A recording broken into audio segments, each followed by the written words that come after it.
Bonjour Stéphane, Salut Vanessa, comment ça va? ça va super et toi? Ça va. Bon, je suis ravie de t'accueillir pour cette interview lumineuse. Nous, on se connaît un petit peu parce que du coup, j'ai déjà fait 2 voyages avec toi au Maroc et dans le désert, mais on va en parler un peu plus puisque je vais te poser la fameuse question de qui es-tu? Super. Bah déjà, merci beaucoup pour ton invitation, ça me fait très plaisir et bravo pour tout ce que tu as mis en place, c'est super. Et je m'appelle Stéphane, je vis au Maroc depuis 6 ans, donc je me définirais comme un explorateur de la vie. Voilà, ça fait quelques années que j'organise des stages, des retraites spirituelles au Maroc. Pour partager le Maroc qui m'a touché au cœur. Et je fais ça avec des petits groupes de 6 personnes. Et là, depuis mars 2020, je suis aussi coach pour introvertis et je partage pas mal de contenu sur les introvertis sur ma chaîne YouTube. Voilà. En gros, c'est ça, quoi. D'accord, super. Et quelle a été la plus grande décision que tu aies prise un jour pour reprendre ta vie en main? Bah, la plus grande décision, ça a été de quitter la Belgique, de faire ce premier voyage au Maroc. Donc, j'avais 29 ans, je pense. Mm. Et je dirais que c'est ce premier pas qui a été la plus grande décision de ma vie parce que de là, tout le reste s'est déclenché suite à cette première impulsion. D'accord. Et j'aimerais savoir comment tu te ressentais à ce moment-là, tu vois, au moment de cette prise de décision et même après. Beaucoup de joie parce que ma vie d'avant, tu vois, j'étais bien, mais je vivais un peu une vie par défaut. Donc, un travail qui me correspond pas, même un lieu de vie qui me correspond pas vraiment, mais Mm. c'est arrivé dans ma vie par défaut. C'est pas des choses que j'ai choisies. Et là, en fait, ça s'est passé à un moment où j'ai perdu mon emploi et pour moi, ça a été un des plus beaux cadeaux que j'ai reçus d'avoir perdu mon emploi. Donc, j'étais super content et de là, ça m'a amené à faire ce voyage. Donc, j'étais dans la joie de découvrir autre chose. Et je m'intéressais beaucoup à la permaculture à cette époque-là. Donc, c'était ça un peu l'origine de. Donc, j'étais dans un état de joie.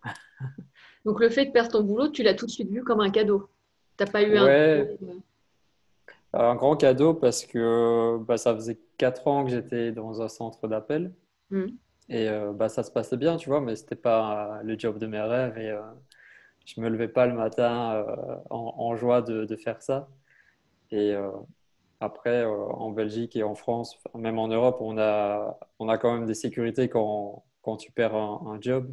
Hmm. Donc, je savais que j'allais avoir le chômage, tu vois, et que voilà, j'allais pas me retrouver à la rue. Donc, le fait de perdre ce travail, c'était une opportunité de passer à autre chose Ouais. que j'aurais peut-être pas eu si j'étais resté dans la boîte. Et je vois des collègues qui sont toujours là-dedans.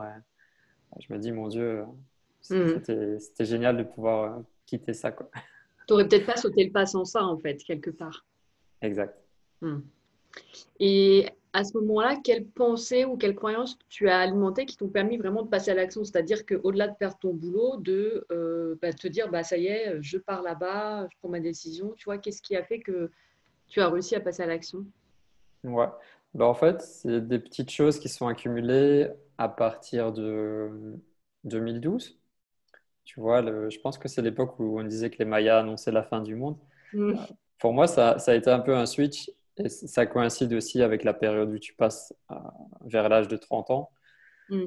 Et des petites choses comme commencer à regarder des vidéos YouTube sur la conscience, sur la spiritualité, Hmm. m'alimenter différemment. Je m'alimentais que de la malbouffe avant. J'ai changé voilà, j'ai changé d'un coup.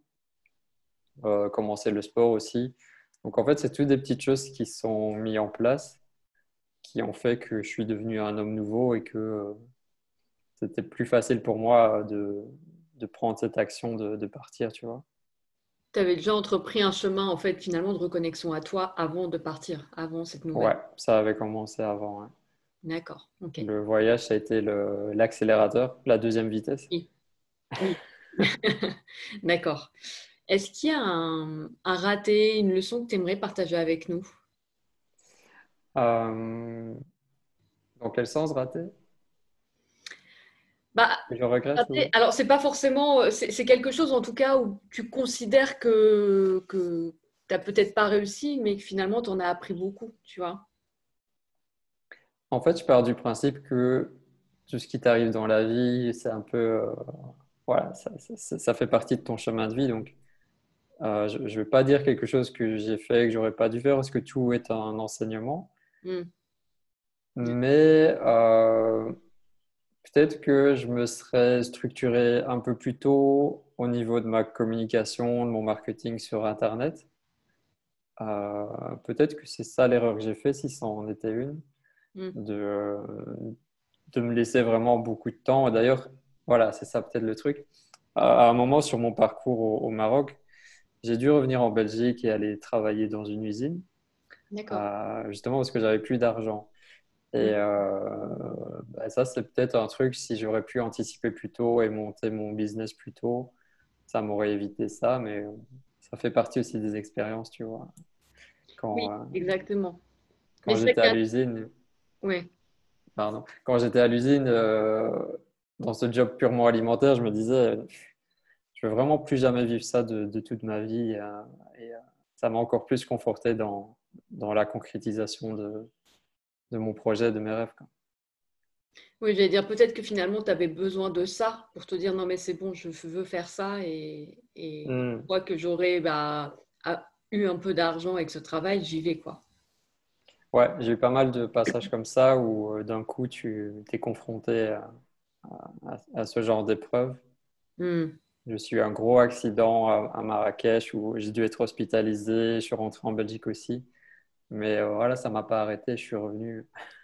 Oui, ouais, super, j'adore. Quelle est la pensée qui te guide aujourd'hui, qui t'aide à avancer, par exemple? Ouais, la pensée qui m'aide, c'est que je suis soutenu et protégé par une force qui est plus grande que moi et que, voilà, certains appellent ça Dieu, l'univers, tu vois, la vie. Hmm. Ouais. J'ai pas vraiment un mot, même si j'aime bien le mot Dieu sans être dans une religion. Hmm. En tout cas, voilà, c'est ça qui m'aide, surtout en cette période, avec tout ce qu'on a traversé en 2020, et j'ai été très touché par ça avec mon activité Maroc en conscience. Oui, Donc, c'est ça qui m'aide de me sentir soutenu, protégé et de garder la confiance. d'accord. Est-ce que, parce que parfois, tu sais, le mental, il nous raconte un peu beaucoup de trucs, c'est un peu Oui, le oui. brouillard. Est-ce que tu as une question phare qui te permet en fait d'ouvrir le champ des possibles, d'ouvrir, tu vois, de voir de nouvelles options? Pas vraiment. Je m'aide aussi de me relier au corps, tu vois. Hmm. Me relier au corps pour ressentir comment je me sens globalement. Mais j'ai pas vraiment une question précise. Toi, tu le fais plus par la reconnexion au corps, en fait, en sentant ce qui se passe en toi et ça te permet justement un peu de calmer le mental, c'est ça? Ouais, parce que je suis comme beaucoup d'introvertis, très très mental, donc un mental qui s'arrête jamais, qui tourne en continu. Ouais. Donc le fait de revenir au corps aussi avec des pratiques, tu vois, yoga, le sport, la marche, ça m'ancre un peu plus parce que j'aurais peut-être tendance à partir trop dans les pensées, dans le spirituel. D'accord. C'est ça qui m'aide. Et ça, ces activités-là, tu les fais en pleine conscience? J'essaye. Parce que je sais que ça aide pour le mental, c'est pour ça que je te dis ça, mais Ouais, c'est le but, tu vois, d'être pleinement présent. Et pour l'instant, tout ce que j'ai pratiqué, vraiment, le yoga, c'est génial. hmm, La méditation, c'est un peu moins présent pour l'instant dans ma vie, mais c'est un outil aussi. d'accord. Et la connexion avec les animaux, avec la nature. Ouais, oui, ça aide beaucoup, ça. Ouais. Toi aussi, je pense. Ouais, ouais, ouais, moi aussi j'aime bien, ouais. Même si je vis peut-être pas assez aujourd'hui dans la nature à mon goût, mais c'est un de mes objectifs, du coup, Hmm. effectivement. Si tu devais te dire une phrase à l'ancien toi, qu'est-ce que tu lui dirais? Qu'est-ce que je dirais? Bouge, vas-y, yallah, tu D'accord. vois, réveille-toi. Ouais. Parce que jusque 28-29 ans, j'étais vraiment dans la passivité, dans l'inconscience, euh, dans la déconnexion. Et bah, voilà, j'aurais peut-être aimé, même si ça fait partie du chemin, comme je disais, j'aurais peut-être aimé avoir ce réveil plus tôt. Donc, ce serait ça, tu vois, de peut-être genre à 16-17 ans, vas-y, va explorer le monde, bouge et tu verras qu'il va se passer des choses. Ouais. D'accord. Ok. Bon, j'aime bien le message en tout cas. Bah, écoute, je te remercie beaucoup, Stéphane, Merci. pour cet échange. Je vais mettre de toute façon toutes tes coordonnées en dessous de la vidéo pour ceux qui veulent voir un peu tes activités. Ouais, super. Et puis voilà. Merci beaucoup. C'était cool d'échanger avec toi. Et bah voilà, on s'est rencontrés au Maroc. J'espère qu'on se reverra prochainement. Et pourquoi pas justement à nouveau dans le désert, hein. J'aimerais bien. Bien sûr. Ouais, là, je vais y repartir dans quelques jours malgré le contexte. D'accord. Et voilà, la vie continue malgré tout. Oui, oui, ça c'est un beau message aussi. Merci encore, Stéphane. Merci Vanessa. Bye bye. Ciao.